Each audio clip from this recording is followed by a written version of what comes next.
नमस्कार दोस्तों, कैसे हैं आप सब? उम्मीद करता हूँ बढ़िया होंगे। शुरू करते हैं अपनी आज की क्लास के साथ। दोस्तों, हमने पॉलिटिकल साइंस के इससे पहले का हमने एक चैप्टर कर रखा है। आज हम इसके दूसरे चैप्टर पे आते हैं। ठीक है दोस्तों, तो जो हमारा सिलेबस है, हम उसके अकॉर्डिंग आज के इस टॉपिक को हम पहले आपको बताएंगे कि सिलेबस में हमारे पास क्या-क्या है और हमें पढ़ना कैसे है।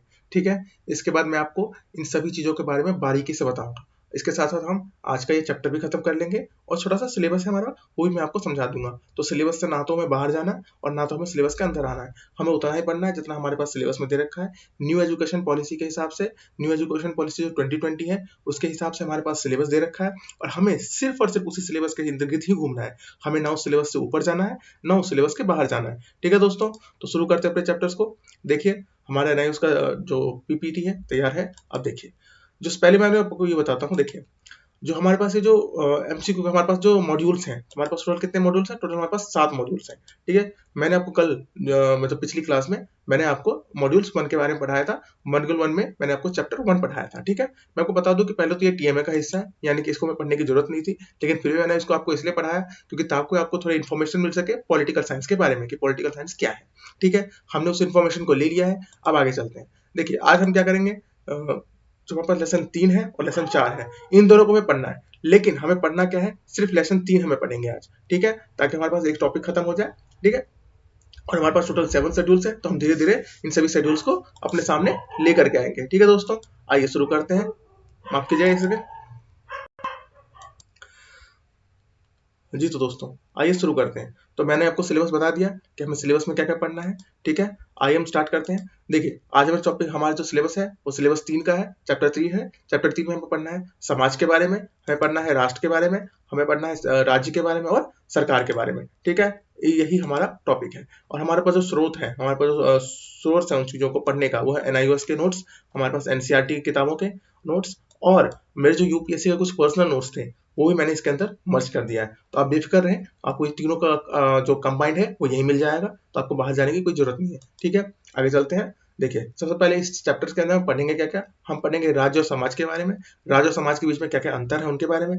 हम पढ़ेंगे राज्य और संगठनों के बारे में और उनके बीच में क्या-क्या अंतर है उनके बारे में, राज्य और सरकार के बारे में, राज्य और राष्ट्र के बारे में। ठीक है? तो आइए शुरू करते हैं अपने टॉपिक के साथ। देखिए, पहला टॉपिक हमारा राज्य और समाज। तो पहले आपको ये समझना होगा कि राज्य और समाज में क्या अंतर है। देखिए, राज्य जो है वो एक कानूनी अवधारणा है। ठीक है? ये कानून के साथ चलता है, कानून से बाहर नहीं जा सकता। ठीक है? लेकिन जो समाज है, वो भावना से चलता है। ठीक है? वो भावनात्मक रूप से चलता है। ठीक है? तो वो अपने भावनाओं में कभी-कभी ऊपर-नीचे हो जाता है। ठीक है? तो ऐसे ही चलता है राज्य। राज्य कानून से ऊपर नहीं आ सकता, ना कानून के साथ, वो तो बिल्कुल कानून के साथ चलना है। ठीक है? अब इस परिभाषा को थोड़ा समझ लेते हैं कि राज्य एक राजनीतिक समाज है। ठीक है? और इसके 4 घटक हैं। इन 4 घटकों के बारे में हम पहले पढ़ चुके हैं। ठीक है? हम पढ़ चुके हैं जनसंख्या, जो निर्धारित उसकी भूमि होती है उसके बारे में, सरकार के बारे में जो उसे चलाती है, और जो संप्रभुता होती है कि सरकार स्वतंत्र रूप से अपने आंतरिक फैसले ले सकती है, इसे संप्रभुता कहते हैं। तो ये चारों फैसले, ये चारों मिल करके जिस समाज के पास ये 4 चीजें होंगी, वो एक राज्य कहलाएगा। लेकिन समाज जो क्या है, समाज एक संगठन है। ठीक है? जिसमें क्या होता है, सामाजिक बंधनों की कड़ी होती है। मतलब समाज जो है वो एक संगठन का रूप है और संगठन में क्या होता है कि सभी जो सामाजिक संबंध है, आपके सामाजिक संबंध कौन से होते हैं? आपके सामाजिक संबंध है, आपके धार्मिक संबंध, आपके भाषाई संबंध, आपके सामाजिक संबंध, ठीक है, आपके आर्थिक संबंध, ये सारे संबंध जो होते हैं ना, ये सारे सामाजिक संबंध आपस में मिल करके एक संगठन बनाते हैं, जिसको हम क्या कहते हैं, समाज कहते हैं। ठीक है? तो ऐसे क्या होता है कि एक सामाजिक संगठन है जिसमें सामाजिक रिश्तों का एक जाल बुना होता है। यही सारा मिलकर के एक जाल बुनेगा और वो क्या बनाएगा, एक समाज बनाएगा। ठीक है?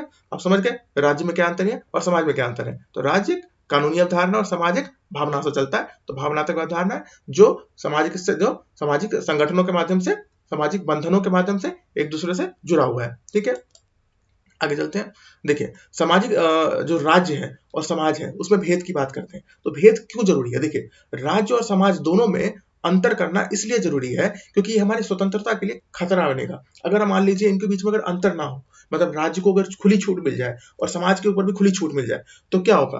फिर अगर समाज मान लो अपनी भावनाओं के ऊपर काबू ना करे और बहुत ऊपर बढ़ जाए, ठीक है, वो कानून को ऊपर चले जाए, तो क्या होगा, राज्य के लिए खतरा हो जाएगा। राज्य के लिए खतरा कैसे होगा, अगर वो एक व्यक्ति अगर अपनी शक्तियों का इस्तेमाल करने लग जाए, मतलब अपने विशेषाधिकार का प्रयोग करे, तो क्या होगा, दूसरे का अधिकार वो कम करेगा, और जैसे वो दूसरे का अधिकार कम करेगा, आपकी स्वतंत्रता कम हो जाएगी। तो ऐसे ही क्या होता है, इसी स्वतंत्रता को रोकने के लिए कानून नाम का एक छोटा सा परत दोनों के मध्य में डाल दिया जाता है कि राज्य ना इस कानून से ऊपर जा सकता है, और राज्य और समाज जो है वो इस कानून के साथ चलेगा। तो समाज को क्या करना है, कानून के साथ चलना है और राज्य की मदद करनी है, ठीक है। और अगर समाज में इस तरह की बातें चलती है कि वो समाज कानून से ऊपर उठने की कोशिश करता है, तो राज्य उस पर कानूनी माध्यम से नियंत्रण करने का भी प्रयास करेगा, ठीक है। लेकिन देखिए, जो इन दोनों के मध्य अगर हम समाज और कानून के बीच की बात करें, तो प्राचीन काल में जो प्राचीन यूनान थे, यूनानी विचारक थे, जैसे कि अरस्तु थे, प्लेटो थे, सुकरात थे, तो इन विचारों का जो विचारक थे, इन विचारों का जो मानना था, और खास करके उसके साथ साथ 18वीं शताब्दी के जो रूसो थे, उनका मानना था कि ये दोनों जो है इसमें कोई अंतर नहीं होता, ठीक है, ये दोनों जो थे एक जैसे हैं, ठीक है, इनमें अंतर नहीं माना गया। लेकिन जो बाद में जो आधुनिक विचारक आए, उन्होंने क्या किया, इनके बीच में अंतर प्राप्त किए, अंतर माना, ठीक है। अब आप इस एक पिक्चर को देख सकते हैं, इसमें एक घर के फोटो है, ठीक है। अब आप समझ लीजिए कि राज्य जो है, इसके अंदर ये गेट की तरह है, जहां पे सिर्फ आप एक ही रास्ते से आएंगे और एक ही रास्ते से जाएंगे, मतलब आप राज्य में एक ही तरीके से आ सकते हैं और एक ही तरीके से जा सकते हैं। लेकिन समाज में जो है एक ही तरीके से आप जुड़ सकते हैं, समझ गए। राज्य में आप एक ही प्रकार के नागरिक बनेंगे और एक ही तरीके से वापस जा सकते हैं। लेकिन समाज में क्या होता है कि समाज में आप कई तरह के सामाजिक संगठन, कई तरह के समाजों से आप जुड़े होते हैं, आप जुड़े होते हैं भाषाओं के आधार पे, आप जुड़े होते हैं धर्म के आधार पे, आप जुड़े होते हैं समाज के आधार पे, आप जुड़े होते हैं क्षेत्र के आधार पे। तो इस तरीके से क्या होता है कि आप अलग अलग क्षेत्रों में मतलब अलग अलग जो संघ होते हैं उनके माध्यम से आप समाज के साथ जुड़े होते हैं। सामाजिक रूप से आप क्या होते हैं, विस्तृत होते हैं, फैले हुए होते हैं। लेकिन राज्य के आधार पर क्या होता है कि आप एक ही जगह पे टिके हुए होते हैं, ठीक है। अब जानते हैं हम इन दोनों के बीच में अंतर क्या है, किसके बीच में, राज्य और समाज के बीच में क्या क्या अंतर है। मैंने आपको इन डेफिनेशन बता दी कि समाज और राज्य में क्या अंतर है, और राज्य और समाज में जो अंतर है इसकी आवश्यकता क्यों है, ठीक है। आवश्यकता अगर नहीं हो तो हमारे समाज के लिए खतरा हो सकता है, ठीक है। तो अंतर क्या है, देखिए, पहले तो समझना है कि जो राजनीतिक संगठन है, यह राजनीतिक रूप से गठित एक समाज है, ठीक है। राजनीतिक संगठन क्या है, राजनीतिक रूप से गठित एक समाज है, और दूसरी ओर समाज एक सामाजिक संगठन है, ठीक है। राज्य क्या है, राजनीतिक संगठन है, और समाज क्या है, सामाजिक संगठन है। इतना तो साफ है, ये तो लिखा ही हुआ है, ठीक है। इस प्रकार मतलब समाज जो है वो संघ से जुड़ा हुआ है, कि कौन कौन से संघ से, सामाजिक, आर्थिक, धार्मिक, राजनीतिक और सांस्कृतिक। तो इन चीजों से क्या होता है, समाज जुड़ा हुआ है। तो समाज राज्य से विशाल भी है और संकीर्ण भी है। कैसे, देखिए, बताना चाह रहा है कि समाज जो है वो राज्य से विशाल भी है, मतलब राज्य से बड़ा भी है, उसकी सीमा नहीं है, और लेकिन वो राज्य से छोटा भी है। देखिए कैसे, मान लीजिए भारत में रहने वाले पंजाबी कम्युनिटी, ठीक है, वो कहाँ रहते हैं, भारत में रहते हैं, एक छोटे से क्षेत्र में पंजाब में रहते हैं। लेकिन यही पंजाबी समाज, यही जो पंजाबी कम्युनिटी है, ये अगर कनाडा चला जाता है, तो क्या होता है कि राज्य की सीमा के बाहर चला गया, तो इसकी सीमा क्या हो गई, बढ़ गई। यही पंजाबी समाज जब गांव के अंदर रहता है और एक छोटे से पिंड में रहता है, ठीक है, छोटे से गांव के छोटे से हिस्से में रहता है, तो ये क्या होगा, ये एक छोटा समाज संकीर्ण रूप से चलेगा। अब वो एक छोटे से गांव की बात करती है, ठीक है, कि गांव के अंदर इतने से लोग हैं और इतने इतने तरीके से वो रहते हैं, मतलब एक समझ लीजिए परिवार भी तो एक समाज का हिस्सा है ना। तो समझ लीजिए संकीर्ण रूप से कि परिवार के अंदर जो लोग रहते हैं वो भी समाज है, और जो परिवार के बाहर के जो लोग हैं, जैसे पंजाबी समाज जो पहले गांव के अंदर रहते हैं छोटा सा,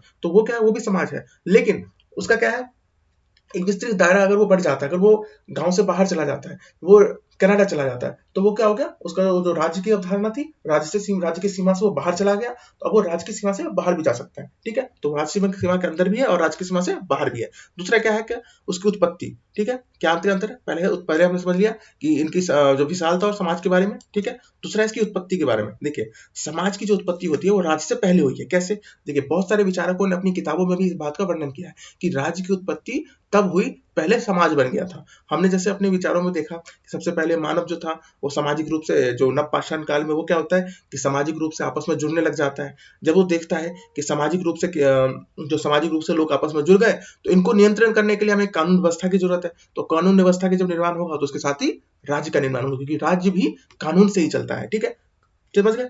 तो पहले किसका निर्माण हुआ, राज्य समाज का। उसके बाद समाज के जब विकास संपन्न हो गया, उसके बाद क्या हुआ, राज्य का निर्माण हुआ। जैसे कि हमने नवपाषाण काल में देखा है कि नवपाषाण काल में क्या होता है, पहले लोगों ने खेती शुरू की, खेती जैसे शुरू की, उसके बाद उन्होंने एक छोटा समाज बनाया, और वही समाज में जब नियम, उसी समाज के जब नियमों के बनाने की नियम वगैरह को हमने बनाने का विचार किया, तो उसके साथ हमने क्या बनाया, राज्य बना दिया, ठीक है। अब देखते हैं समाज क्या है, प्राकृतिक संस्थान है, ठीक है, और एक औपचारिक नहीं है। वहीं राज्य क्या है, एक मानव निर्मित है, औपचारिक है। समझ गए, नहीं समझे, देखिए, समाज क्या है? समाज एक प्राकृतिक संस्था है, यानी कि समाज कब बना था? नवपाषाण के काल ही। इसकी बनाने की कोई प्रक्रिया हमने स्टार्ट नहीं की, हमने नहीं कोशिश की कि अब बन जाए, ये अपने आप ही बन गया, हमने कोई बनाने की कोशिश नहीं की, ठीक है। और ये अनौपचारिक है। जैसे परिवार के अंदर क्या होता है? अनौपचारिक व्यवस्थाएं होती है, ठीक है, कोई औपचारिकता नहीं है, ठीक है, कोई कानूनी व्यवहार नहीं है। लेकिन राज्य क्या है? राज्य मानव निर्मित है। जब समाज बन गया, समाज के बनने के बाद हमने कानून व्यवस्था बनाई, और जैसे हमने कानून व्यवस्था बनाया, हमने राज्य का निर्माण कर दिया, ठीक है। तो इसका मतलब क्या हुआ? जैसे हमने निर्माण किया, वो क्या बन गया? औपचारिक, यानी कि कानून व्यवस्था का रूप उसने ले लिया। अच्छा, राज्य क्या है? राज्य एक साधन है, और समाज क्या है? समाज एक साध्य है। मतलब इसका मतलब ये हुआ कि राज्य जो है वो कोई काम करता है तो वो किसके लिए करता है? वो समाज के लिए करता है। तो एंड कौन हो गया? एंड हो गया उसका समाज। और मीनिंग क्या है? मीनिंग है उसका राज्य। यानी कि राज्य कोई भी ऐसा काम करता है तो उसके समाज के लिए ही वो करता है, वो खुद के लिए नहीं करता, वो सारे काम समाज के लिए करता है। तो एंड ऑफ द रिजल्ट क्या है? उसको किसकी भलाई करनी है? समाज की भलाई करनी है। किसको? राज्य को, ठीक है। राज्य की अपनी प्रभुत्व होती है, प्रभुसत्ता मतलब संप्रभुता होती है, ठीक है।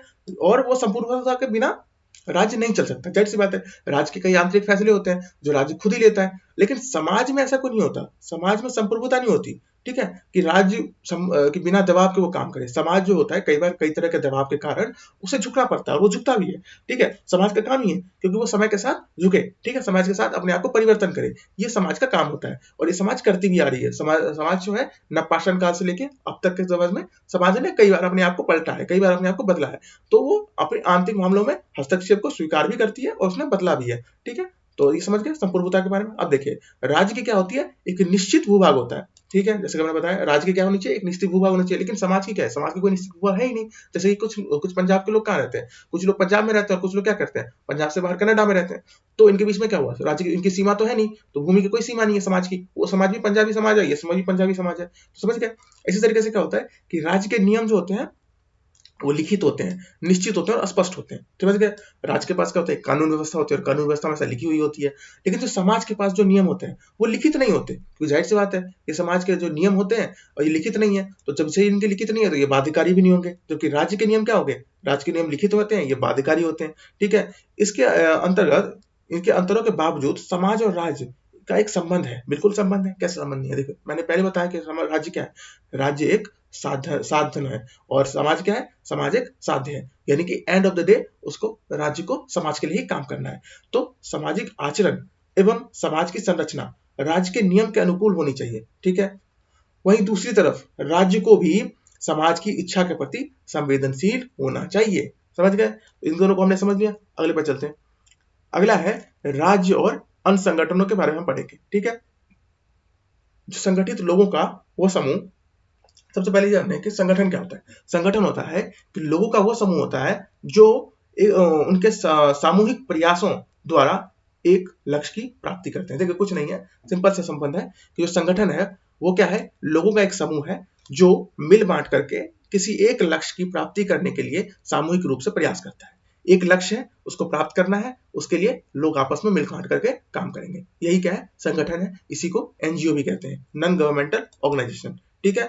देखिए, संगठित रूप से राज्य का अस्तित्व, संगठित रूप से राज्य का अस्तित्व दूसरे संगठन से अलग होता है, ठीक है।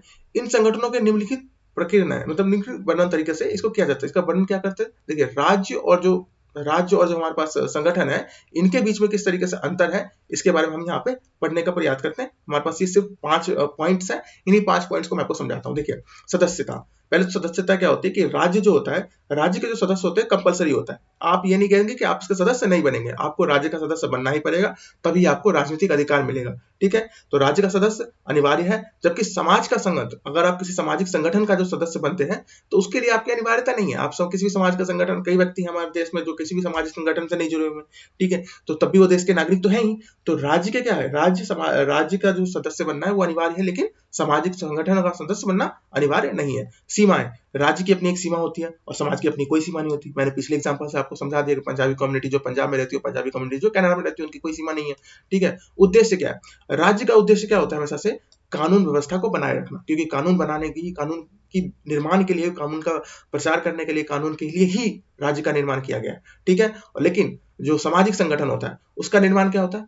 उसका क्या कार्य होता है? उसके कई सारे कार्य होते हैं। वो क्या करते हैं? समाज के कई सारे वर्गों में कई तरह के उनके कार्य होते हैं जिनके उद्देश्यों को, मतलब काफी सारे उद्देश्य होते हैं जिनको उन्हें पूर्ति करना होता है। जैसे कोई शिक्षा के ऊपर काम करता है, कोई शौचालय के ऊपर काम करता है, तो उस तरीके से जो संगठन होते हैं उनके अपने अलग तरह के उद्देश्य होते हैं जो लोग सामूहिक रूप से मिल बांट करके इसको करते हैं। चरित्र क्या है? चरित्र क्या है कि जो राज्य का चरित्र है, एक सेकंड माफ कीजिए, हाँ, जो राज्य का चरित्र है वो कहीं ना कहीं विस्तृत है, ठीक है, और जो समाज का चरित्र है वो थोड़ा विस्तृत नहीं है, ठीक है। एक सेकंड मैं भी बताता हूँ। हाँ जी दोस्तों, तो चरित्र जो होता है उसकी एक सीमा है। देखिए, राज्य का जो चरित्र है वो है राष्ट्र के लिए, मतलब वो राष्ट्र हित में काम करेगा और राष्ट्र के लिए ही काम करेगा। जबकि जो सामाजिक संगठनों का चरित्र है वो राष्ट्र से इतर है, यानी कि वो क्षेत्र के लिए भी काम करेगा, वो प्रांत के लिए भी काम करेगा, राष्ट्र के लिए भी काम करेगा और अंतरराष्ट्र के लिए भी काम करेगा। जैसे कि रेड क्रॉस सोसाइटी, जो रेड क्रॉस सोसाइटी है वो क्या करती है, समाज के बाहर के लिए भी काम करती है, ठीक है। वो उनके कई सारे संगठन होते हैं जो राज्य के बाहर करते हैं, ठीक है। इस तरीके से कई सारे जो यूनियंस होते हैं जो सिर्फ राज्य के लिए काम करते हैं, ठीक है, राज्य के अंदर ही रहते हैं। कई सारे संगठन है जो केवल क्षेत्र के ऊपर ही रहते हैं। तो ये इनका संगठन का चरित्र हो गया। चौथा क्या है, इनकी संप्रभुता क्या है। आपको पता है कि संप्रभुता, जो राज्य के पास संप्रभुता होगी और संप्रभुता होगी, लेकिन जो क्षेत्रीय संगठन होंगे उनके पास संप्रभुता नहीं होगी, ठीक है। इतना समझ गया आप? देखिए, हमने समझा दिया संप्रभुता क्या है, ठीक है। राज्य के पास तो होगी और जो वो होंगे, क्या कहते हैं, राज्य के पास होगी और संगठन के पास संप्रभुता नाम की चीज नहीं होती, क्योंकि संगठन को कई बार अपने फैसलों से पलटना भी होता है, लेकिन राज्य अपने फैसलों से जो उसके आंतरिक मामले हैं उसके ऊपर किसी प्रकार का कोई हस्तक्षेप नहीं चाहेगा। तो दोस्तों, अभी के लिए हमने जो इतने सारे टॉपिक्स पढ़ लिए हैं, जो हमारा अगला टॉपिक होगा वो बस पार्ट 2 में आएगा। तो दोस्तों, अभी के लिए इतना ही। जय हिंद। ठीक है दोस्तों।